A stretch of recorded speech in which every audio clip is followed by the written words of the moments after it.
ഈ ചാടി വീണ് കയറിയടിച്ച് ഒടുവിൽ കൊരുത്ത് വീണ് നിലത്തടിച്ച് നിലമ്പാട് കിടക്കുക എന്നൊക്കെ പറയുന്നത് ചില കോമഡി ഷോകളിൽ കാണുന്ന രംഗമാണ്.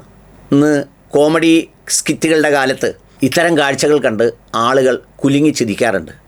അത്തരമൊരു രാഷ്ട്രീയ കോമഡിയുടെ ലക്ഷണമാണ് സാക്ഷാൽ ഷെഹനാസ് എന്ന സ്വയം അവകാശപ്പെട്ട എഴുത്തുകാരിയും പബ്ലിഷറുമൊക്കെയായ സഹോദരിയുടെ സ്ഥിതി.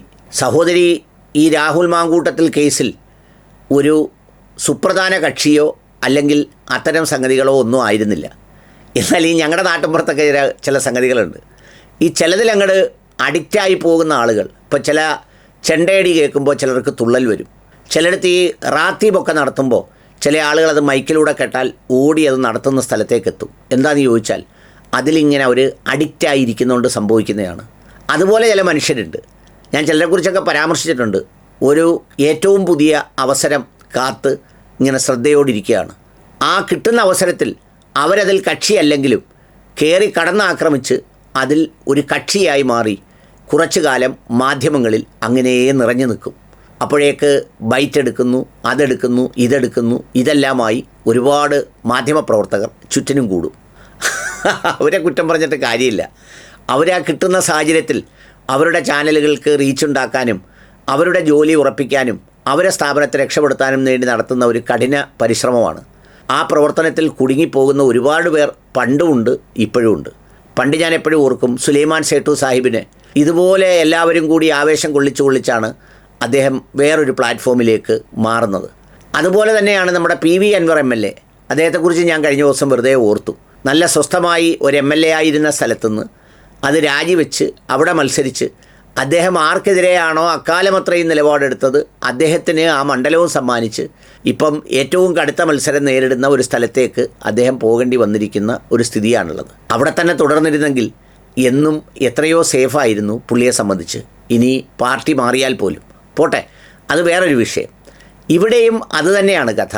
രാഹുൽ മാങ്കൂട്ടത്തിൽ വിഷയം കത്തിപ്പടർന്നു. ആ കത്തിപ്പടർന്നതിൽ അതിജീവിതകൾ രംഗത്തെത്തി, വെളിപ്പെടുത്തലുകാരെത്തി. സംഗതി ഒരു ജഗപുകയായപ്പോഴാണ് പാർട്ടിയും നിൽക്കുന്ന സ്ഥലവും ഒക്കെ മറന്ന് ഷെഹനാസ് രംഗപ്രവേശം ചെയ്തത്. ആദ്യഘട്ടത്തിൽ 1-2 ഗോളടിച്ച് മടങ്ങിയതാണ്. പിന്നീട് ഇദ്ദേഹം, അതായത് ഈ പറയുന്ന രാഹുൽ മാങ്കൂട്ടത്തിൽ, ഏതാണ്ട് 10-18 ദിവസം റിമാൻഡിൽ കഴിഞ്ഞ ശേഷം പുറത്തിറങ്ങി. ആ രണ്ടാമത് പുറത്തിറങ്ങിയതോടുകൂടി ആദ്യം ഇറങ്ങിയ അവതാരകരും അതിജീവതകളും അവതരണക്കാരും എല്ലാവരും ഒരുപോലെ പിൻവാങ്ങി. ഞാൻ ആരുടെയും പേരുകൾ പറയുന്നില്ല. കാരണം അവർക്കൊക്കെ മതിയായതുപോലെ, തൃപ്തിയായതുപോലെ, അത്രയൊക്കെ ഞങ്ങൾ ആഗ്രഹിച്ചിരുന്നുള്ളൂ എന്ന പോലെ പുറത്തിറങ്ങി. മാങ്കൂട്ടത്തിൽ അദ്ദേഹത്തിൻ്റെ നിലപാട് വിശദീകരിച്ച് പറഞ്ഞപ്പോൾ ചില പരാമർശങ്ങൾ പലരെക്കുറിച്ച് നടത്തി.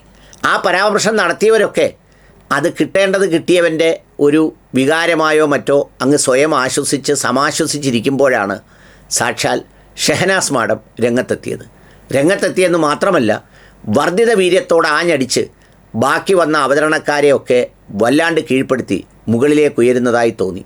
പക്ഷേ ഏത് ചാട്ടത്തിനും ഒരിറക്കമുണ്ടെന്ന് പറയുന്നത് പോലെ ദേ ചാടിയിറങ്ങി വേറൊരു രൂപത്തിലായിരിക്കുന്നു ഇപ്പോഴത്തെ അവസ്ഥ.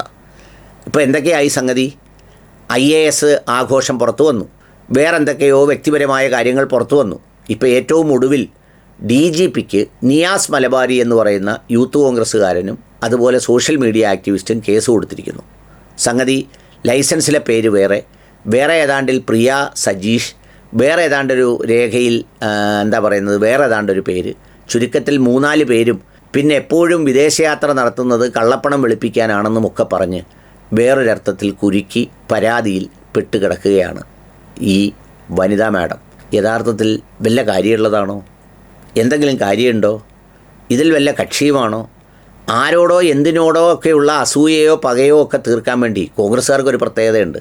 നേരം വെളുത്തവരുടെ ഫോൺ എടുത്ത് നോക്കിയാൽ അവരേറ്റവും കൂടുതൽ ഫോൺ ചെയ്തിട്ടുണ്ടാവുക ഇടതുപക്ഷക്കാർക്കോ അല്ലെങ്കിൽ തങ്ങളുടെ പാർട്ടിയിൽപ്പെട്ടവരാണെങ്കിൽ അത് തൻ്റെ പാർട്ടിയിൽപ്പെട്ട ആരെയെങ്കിലും പണിയാനോ വേണ്ടിയാണ്. കാരണം മറ്റുള്ളവർക്കെതിരെ അത്രമേലൊന്നും അവർ പ്രവർത്തിക്കില്ല. ഈ മുസ്ലിം സംഘടനകളെപ്പോലെയാണ് കോൺഗ്രസ്സുകാർ. അവർക്ക് ഏറ്റവും ഇഷ്ടം കൂടുള്ളിടത്ത് പണിയലാണ്. പുറത്തിറങ്ങി അങ്ങനെ വല്ലാണ്ട് പണിയൊന്നുമില്ല. അപ്പോൾ എന്തൊക്കെയോ വികാരങ്ങൾക്ക് വേണ്ടി ആരൊക്കെയോ പറഞ്ഞു, ഷെഹനാസ് മോളെ ചായ കുടി എന്നൊക്കെ പറഞ്ഞ് ഭയങ്കര മിടുക്കിയാണ് എന്ന് പറഞ്ഞതോടുകൂടി ആ മിടുക്കത്തരത്തിനിറങ്ങി വല്ല കാര്യമുണ്ടായോ ഇതിൽ? വല്ല കാര്യം ഉണ്ടായോ? ഒന്ന് പക്വതയോടെ ആലോചിച്ച് നോക്കൂ. കുറച്ചങ്ങോട്ട് കഴിയുമ്പോൾ എന്താ സ്ഥിതി? ഈ കേസുകളൊക്കെ റിവേഴ്സാവും. ഈ പ്രതികാരവും വാശിയും ഒക്കെ കാണിച്ചവരുടെ എല്ലാ പ്രതികാരവും വാശിയും തീർന്നു ഓൾമോസ്റ്റ്. എന്താ, മാധ്യമപ്രവർത്തകരുടെയും തീർന്നു, സർക്കാരിൻ്റെയും തീർന്നു. യവനെയൊന്ന് അകത്തിടണം എന്നുള്ളതായിരുന്നു. യവൻ അത്ര വലിയ മിടുക്കനൊന്നും ആവണ്ട എന്ന് പറയുന്നൊരാഗ്രഹം കഴിഞ്ഞു. അല്ലാതെ ഈ സമൂഹത്തിൽ അനീതി ഉന്മൂലനം ചെയ്യാനും ഒന്നും ആർക്കും സാധ്യമല്ല. അതൊക്കെ ഇങ്ങനെ തുടർന്ന് പോയിക്കൊണ്ടേയിരിക്കും. അപ്പോൾ സംഗതി ഇപ്പോൾ എന്താ, ഇത് ഒരു പൂ ചോദിച്ചിറങ്ങി ഇപ്പോൾ ഒരു പൂന്തോട്ടം കിട്ടുന്ന അവസ്ഥയിലായി ഷഹനാസ്. കഷ്ടമാണ്, അത്രേ പറയാനുള്ളൂ.